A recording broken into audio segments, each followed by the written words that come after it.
জাহাজ ডুবিতে বস ইয়ামিন নিখোঁজ হয়েছে এই খবর দেখে লামিয়া তার ছেলেকে ব্যবহার করে নিজেকে তার স্ত্রী সাজায়। সে আগে ইয়ামিনের সেক্রেটারি ছিল। একদিন মাতাল অবস্থায় অপ্রত্যাশিতভাবে তারা এক রাত একসঙ্গে কাটায়, কিন্তু সকালে ইয়ামিন জেগে উঠে লামিয়াকে চাকরি থেকে বের করে দেয় এবং তাকে আর কখনো সামনে না আসতে বলে। সেই রাতের পর লামিয়া জানতে পারে সে ইয়ামিনের সন্তানের মা হতে চলেছে। পরে ইয়ামিন নিখোঁজ হলে সে সন্তানকে সামনে রেখে তার বাড়িতে উঠে পড়ে, কিন্তু এই শান্ত জীবন মাত্র 5 বছরই টেকে। একদিন গৃহকর্মী আনন্দের সঙ্গে জানায় ইয়ামিনকে পাওয়া গেছে। লামিয়া পালানোর আগেই 5 বছর পর নিখোঁজ থাকা ইয়ামিন বাড়ির দরজা দিয়ে ঢুকে পড়ে। লামিয়া ভয়ে স্থির হয়ে দাঁড়িয়ে থাকে। যদি সে তার ভুয়া পরিচয় ফাঁস করে দেয়, ঠিক তখনই সে বুঝতে পারে ইয়ামিন তার স্মৃতি হারিয়েছে। এই সত্য তাকে আনন্দিত করে, কারণ সে চাইছিল না কেউ তার মিথ্যা পরিচয় জেনে ফেলুক। সে দৌড়ে গিয়ে ইয়ামিনকে জড়িয়ে ধরে কাঁদতে কাঁদতে বলে, আমি তোমার বউ। বিশ্বাস করাতে সে ভুয়া বিয়ের ছবি পর্যন্ত দেখায়। এরপর সে দুজনের মধ্যে এক সাজানো প্রেম কাহিনী বানিয়ে বলে ইয়ামিন নাকি তাকে খুব ভালোবাসত। তবে ইয়ামিনের মনে হয় এই নারী তার কাছে অচেনা। সে জিজ্ঞেস করে, আমাদের প্রথম দেখা কোথায় হয়েছিল? আগে থেকেই প্রস্তুত থাকা লামিয়া বলে, ফ্রান্সে। সে আরো বলে, প্রথম দেখাতেই ইয়ামিন তার প্রেমে পড়ে যায় এবং তাকে 6 মাস ধরে প্রপোজ করে।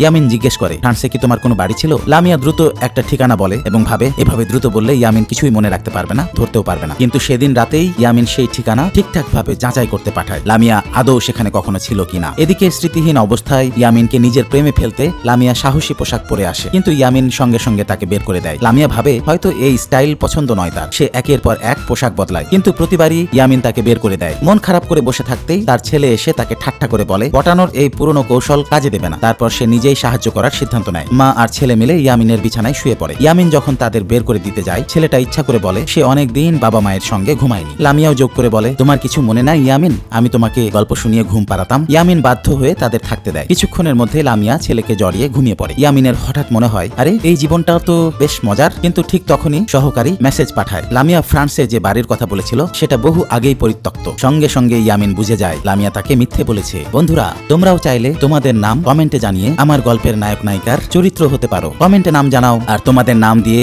আমার সামনের কোনো ভিডিওতে হয়ে যাও আমার গল্পের নায়ক নায়িকা।